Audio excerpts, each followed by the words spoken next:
Welcome to Tolima's Auto Center. On today's video, we had a 2016 Jeep Wrangler come in with ABS codes. The first thing we did is we hooked up our scanner to see where the codes are so we can have a clue as to where to start. Once we hook up our scanner, we see that it has two codes, both for the front right wheel speed sensor. So we go in to check it out. We start by putting the Jeep Wrangler on our lift and we pull off the tire and rim assembly along with the entire brake assembly.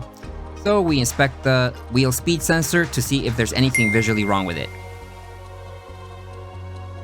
We then noticed that the wheel speed sensor was actually seized in the hub bearing assembly. As we tried to remove it, it actually snapped off. Due to the wear and tear and mileage on the vehicle, we decided that the best approach was to replace the entire wheel bearing assembly along with a new wheel speed sensor. Here you can see the new wheel bearing assembly along with a new wheel speed sensor that we're going to install on the vehicle to replace the old worn out units that were very rusty. After installing the brand new parts, we took the vehicle out on a road test.